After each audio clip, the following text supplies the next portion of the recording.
35 పాయింట్ల నిఫ్టీ 10 పాయింట్ల లాభంతో ట్రేడ్ అవుతున్నాయి. మార్కెట్ గురించి మరింత విశ్లేషణ అందించడానికి మనకి మరో అనలిస్ట్ డి ప్రసాద్ గారు టెలిఫోన్ లైన్ లో సిద్ధంగా ఉన్నారు. గుడ్ ఆఫ్టర్నూన్ ప్రసాద్ గారు. ప్రసాద్ గారు, ఇవాళ మార్కెట్లు చూస్తే చాలా ఫ్లాట్ గా ఉన్నాయి. ఏమాత్రం మార్కెట్ లో ఉత్సాహంగా కనిపించట్లేదు. ఇవాళ F&O క్లోజింగ్ కూడా ఉంది ఈ రోజు. ఇవాళ మార్కెట్ మీకు ఎలా అనిపిస్తుంది? ఐ థింక్ రేంజ్ మార్కెట్ ఉంటుంది, పెద్ద up side down side movement కనిపిస్తుంది లేదు. Maybe fag and of session లో 10-15 పాయింట్లు మీద వెళ్ళొచ్చు. 5425 5430 ఆ లెవెల్ లో ఎక్స్పైరీ సెటిల్ అవ్వాలనిపిస్తుంది. ఓకే, అలాగే ప్రత్యేకంగా మీకు ఏదైనా పాజిటివ్ న్యూస్ ఈ మధ్య కాలంలో మార్కెట్ ని హిట్ చేసే అవకాశం ఉందనిపిస్తుందా? మార్కెట్ కి ఈ షార్ట్ టర్మ్ లో ఏది ట్రిగర్ అయ్యే న్యూస్ ఏమైనా అనిపిస్తుందా మీకు? I think earning season almost మనం ఎండ్ వస్తున్నాము. సో పెద్ద ఎర్నింగ్ నంబర్స్ లో ఏదైనా పాజిటివ్ న్యూస్ క్యాటలిస్ట్ గా అనిపిస్తుంది. Best case scenario I think monsoon another 10-15 days లో ఫైనల్ పిక్చర్ క్లియర్ గా అయిపోతుంది. ఆ మాన్సూన్ సక్సెస్ఫుల్ మాన్సూన్ ఒక పాజిటివ్ క్యాటలిస్ట్ గా అనిపిస్తుంది. Major positive or negative news ఏం కనిపిస్తుంది షార్ట్ టర్మ్ లో. ఓకే, అలాగే మీరు రికమెండ్ చేసే stock short term investment call గా గీతాంజలి జెమ్స్ కనిపిస్తుంది లో. కానీ 165 మీద వెళ్తేనే బై చేయాలి. 154-155 రూపీస్ స్టాప్ లాస్ పెట్టి 185-190 రూపీస్ టార్గెట్ కోసం.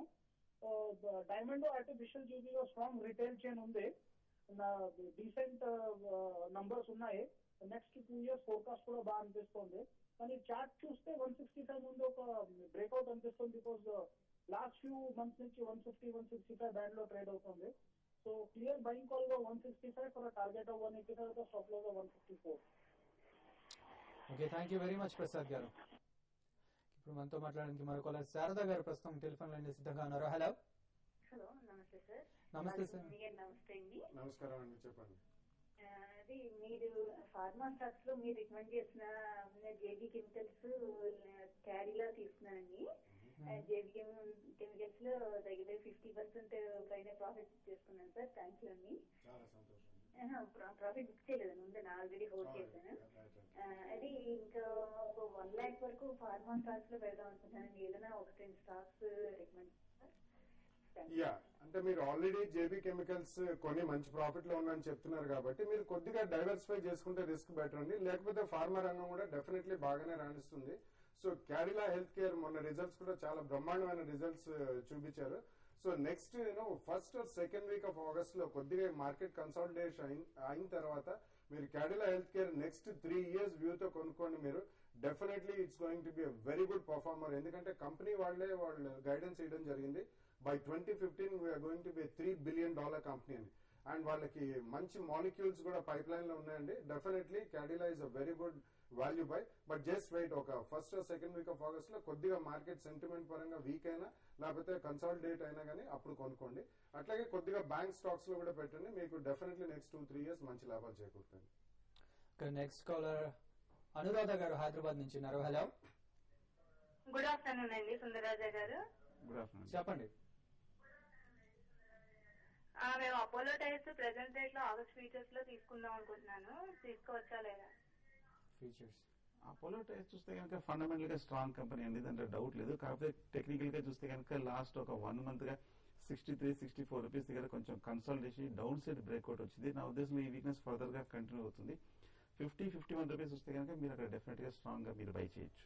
ఓకే, ఇప్పుడు కొన్ని మెయిల్స్ చూద్దామండి. ఫస్ట్ ఏవి ప్రభాకర్ రెడ్డి గారు మెయిల్ చేశారు. హిందాల్కో F&O లో సెల్లర్ బై అని అడుగుతున్నారు. 151.5 ఐ థింక్ ఇట్స్. హిండాల్కో చూస్తే కనుక టెక్నికల్ గా 160 లెవెల్లో కొంచెం అప్ ట్రెండ్ బ్రేక్ పడినట్టు కనిపిస్తుంది. మీరు షార్ట్ పొజిషన్ తీసుకుంటే కనుక 160 పైన మటుకు ఖచ్చితంగా క్లోజింగ్ బేసిస్ మీద స్టాప్ లాస్ పెట్టుకోవాలి. ఒకవేళ 150 వస్తే కనుక మీరు షార్ట్ టర్మ్ కోసం బై చేయొచ్చు. ఓకే, మూర్తి గారు మెయిల్ చేశారు. IFCA 52.20 లో తీసుకున్నారు. అలాగే ఉత్తమ్ స్టీల్ 121 లో బై చేశారు. హోల్డ్ ఆర్ ఎగ్జిట్ అని అడుగుతున్నారు. ఐఎఫ్సీ మటుకు టెక్నికల్ గా బులిష్ గానే ఉంది. మార్కెట్ లో ఒక కరెక్షన్ వచ్చిన మటుకు ఐఎఫ్సీలో రావట్లేదు. నా ఉద్దేశంలో డెఫినెట్ గా మీరు హోల్డ్ చేయండి. అలాగే ఉత్తమ్ గాలో అనుకుంటాను 120 రూపీస్ దగ్గర కొంచెం స్ట్రాంగ్ గానే ఉంది. ఈ 120-124 పైన కనుక క్లోజ్ అవుతే ఫర్దర్ బులిష్. అలాగే 115 కింద క్లోజ్ అవుతేనే కొంచెం ఒక మైనర్ కరెక్షన్ చూడొచ్చు. But as it is hold చేయండి. ఓకే, సుజాత ఎడ్లపల్లి గారు అడిగారు, విప్రో గురించి అడుగుతున్నారు. విప్రో డెఫినెట్ గా మీరు హోల్డ్ చేయండి. కాకపోతే కరెంట్ రేట్ 420-25 లో చాలా strong major medium term resistance కనిపిస్తుంది. అక్కడ కొంచెం అప్ ట్రెండ్ బ్రేక్ పడే అవకాశం కనిపిస్తుంది. అలాగే 410 కింద సపోర్ట్ ఉంది మేడం. 410 కింద కనుక క్లోజ్ అవుతే మటుకు నా ఉద్దేశంలో షార్ట్ టర్మ్ వీక్నెస్ ఫర్దర్ గా 390 వరకు కూడా వచ్చే అవకాశం ఉంది. కొంచెం కాషియస్ గా ఉంటే మంచిది. యువన్ శ్రీరామ్ గారు మెయిల్ చేశారు, M&M ఫ్యూచర్స్ లో లాట్ 617 లో షార్ట్ చేశాను, హోల్డర్ ఎగ్జిట్ అని అడుగుతున్నారు. M&M మటుకు టెక్నికల్ గా కొంచెం వీక్నెస్ కనిపిస్తుందండి. లాస్ట్ ఒక ఫ్యూ డేస్ గా కొంచెం ఆటో స్టాక్స్ లో కరెక్షన్ వస్తుంది. M&M మటుకు 650 పైన స్టాప్ లాస్ పెట్టుకోమని హోల్డ్ చేయమంటాను. కుమార్ గారు మెయిల్ చేశారు, మ్యాన్ ఇన్ఫ్రా 334 లో బై చేశాను, ఈ రేట్ లో యావరేజ్ ప్రస్తుతం ఉన్న రేట్ లో యావరేజ్ చేయొచ్చు అని అడుగుతున్నారు. Infrastructure stocks basically man infra ఇవన్నీ కూడా లాంగ్ జెస్టేషన్ మీకు గనక సూట్ అవుతుందంటే ఇన్వెస్ట్మెంట్ ఫిలాసఫీలో అటువంటిప్పుడు మీరు సెకండ్ ప్రైస్ పాయింట్ లో బై చేయొచ్చండి. బట్ లేకపోతే ఐ వుడ్ సజెస్ట్ మీరు ఇన్ఫ్రాస్ట్రక్చర్ కంటే కూడా బెటర్ బ్యాంకింగ్ స్టాక్స్ లోకి వెళ్తే ఇన్ఫ్రాస్ట్రక్చర్ స్టాక్స్ లో ఒకటే నెగిటివ్ పాయింట్ ఏంటంటే వాళ్ళకి ఎప్పుడు కూడా క్యాపిటల్ ఎక్స్పెండిచర్ చాలా హెవీగా ఉంటుందండి. సో వాళ్ళు regularly they will visit capital markets to raise the equity. ఎక్కడైతే ఈక్విటీ డైల్యూట్ అవుతుందో మనకి అట్ ద ఇన్వెస్టర్స్ హ్యాండ్స్ మనకి చాలా రిటర్న్స్ అనేవి కూడా డైల్యూట్ అయిపోతాయండి. సో బేసికలీ మీకు ఒకవేళ ప్రాఫిట్ లోనా లేకపోతే just at the cost price ఉన్నా కానీ I would suggest you to అందులోంచి బయటకు వచ్చేసి మీరు banking stocks, pharmaceutical, agricultural stocks, even auto ancillary stocks కూడా next 1 or 2 years excellent business ఉంటుందండి. సో అటువంటి స్టాక్స్ లోకి మీరు ఎంటర్ అయితే మీకు మంచి ప్రాఫిట్స్ ఉంటాయి. నెక్స్ట్ గ్రంథి లక్ష్మి గారు మెయిల్ చేశారు. లక్ష్మి గారు మీరు పార్ట్లుగా మెసేజ్ చేస్తున్నారు. సబ్జెక్ట్ లో స్టాక్స్ అలాగే మెసేజ్ లో ప్రైజెస్ టైప్ చేస్తున్నారు. రెండు ఒకే దగ్గర టైప్ చేయండి. అండ్ ప్రస్తుతం ఆర్చిడ్ లో ప్రాఫిట్ లో ఉన్నాను, బుక్ చేయొచ్చే ప్రాఫిట్ అని అడుగుతున్నారు. ఆర్చిడ్ ఫార్మా డెఫినెట్లీ ప్రాఫిట్ లో ఉంటే మాత్రం ఒకసారి బుక్ చేయండి. ఎందుకంటే మన రిజల్ట్స్ కూడా వచ్చాయి. అండ్ సెకండ్లీ వాళ్ళు హాస్పిరా అని చెప్పి ఒక అమెరికన్ కంపెనీకి వాళ్ళ సెఫ్లోస్పోరిన్స్ డివిజన్ అమ్మడం జరిగింది. సో నెక్స్ట్ 1 or 2 quarters కూడా వాళ్ళకి మేజర్ గా బిజినెస్, మొన్న క్వార్టర్ రిజల్ట్స్ చాలా బాగున్నాయి. కానీ డెఫినెట్లీ ఈ ప్రైస్ లో మాత్రం ప్రాఫిట్ లోంచి బయటకు వచ్చండి. On declines you can buy JB chemicals అండి at the same rate because it has a better model and formulations business లో domestically and as well as exports లో బెటర్ అండ్ స్ట్రాంగర్ కంపెనీ అండి with zero debt. Bengaluru నుంచి రవికుమార్ గారు mail చేశారు. Well pack papers 130 లో by చేశాను అని అడుగుతున్నారు. సో బాగా స్పెక్యులేటివ్ స్టాక్ లా ఉందండి. కంటిన్యూస్ గా 20 రూపీస్ నుంచి 130 రూపీస్ వరకు పెరగడం జరిగింది.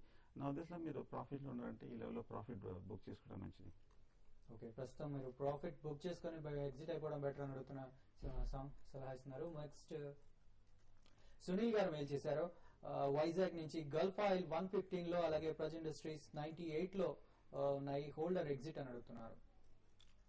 గల్ఫ్ ఆయిల్ డెఫినెట్లీ హోల్డ్ చేయండి. మీకు రైట్స్ కూడా వస్తాయి. ఇప్పుడు 1:3 రైట్స్ డిక్లేర్ చేశారండి అట్ సమ్ 32 రూపీస్. అది fundamentally also it's strong company and Hyderabad లో వాళ్ళకి లార్జ్ ట్రాక్స్ ఆఫ్ ల్యాండ్ కూడా ఉన్నాయి which can further going to real estate development కూడా. ప్లస్ అదే కాకుండా వాళ్ళు ఎక్స్ప్లోజివ్స్, సమ్ డిఫెన్స్ రిలేటెడ్ కూడా చాలా ఎక్కువ చేస్తారండి. But definitely it's a good company, you can hold on to it అండి కరెంట్లీ. ఓకే, సందీప్ గారు మెయిల్ చేశారు ఎస్బీఐ గురించి. ఓకే, ఎస్బీఐ ఫ్యూచర్స్ ఆగస్టులో 2460 లో తీసుకున్నాను అడుగుతున్నారు. ఎస్బీఐ మటు చూస్తే మిగతా బ్యాంక్స్ పోలిస్తే చాలా బులిష్ గానే కనిపిస్తుంది. ఒక 2500 వస్తే కనుక మీ ప్రాఫిట్ బుక్ చేయండి, ప్రస్తుతానికి హోల్డ్ చేయొచ్చు. సందీప్ గారు మీరు కాల్ చేస్తే మేము ఆన్సర్ చేయలేదు అన్నారు. ఆన్సర్ చేసాం ఇందాక కూడా, సేమ్ క్వశ్చన్ మీరు వినలేదేమో.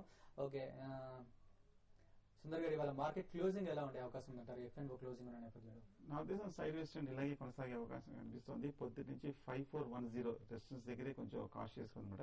ఈ లెవెల్ పైన కనుక 10 minutes ట్రేడ్ అయితే కనుక డెఫినెట్ గా మీరు బై పొజిషన్స్ కూడా తీసుకోవచ్చు. అలాగే పర్టికులర్ స్టాక్ చూస్తే కనుక టీసీఎస్ చూడండి 854 దగ్గర ఉంది. 855 పైన కనుక నిలబడితే కనుక మీరు బై పొజిషన్ తీసుకోవచ్చు. ఓకే, అలాగే ఓకే ప్రస్తుతానికి సిస్టమ్ హ్యాంగ్ అయ్యి మీ మరిన్ని మెయిల్స్ చూడలేకపోతున్నాం అండి. ప్రస్తుతం ఇంకా నిఫ్టీ విషయానికి వస్తే నిఫ్టీలో ఇవాళ హెచ్డిఎఫ్సి టాప్ గెయినర్ గా ఉంది. ఆల్మోస్ట్ 3% ప్రాఫిట్ లో ఉందని చెప్పొచ్చు. ఆ తర్వాత IDFC, HCL tech, Hindustan Unilever ఇవాళ నిఫ్టీలో టాప్ గెయినర్స్ గా ఉన్నాయి. అలాగే సెయిల్, సుజ్లాన్, ఐడియా, భారతీ ఎయిర్టెల్, ఆర్కమ్ స్టాక్స్ ఇవాళ నిఫ్టీ 50 ప్యాక్ లో నష్టపోతున్న స్టాక్స్ లో ఇవాళ ఉన్నాయి. ఇంకా ప్రస్తుతం మార్కెట్ చూసినట్లయితే లాభాలని స్వల్పంగా తగ్గించుకొని సెన్సెక్స్ 20 పాయింట్లు అలాగే నిఫ్టీ సింగిల్ డిజిట్ ప్రాఫిట్స్ లో ట్రేడ్ అవుతూ ఉన్నాయి. ఇంకా ఇవి వాళ్ళ బిజినెస్ లంచ్ విశేషాలు.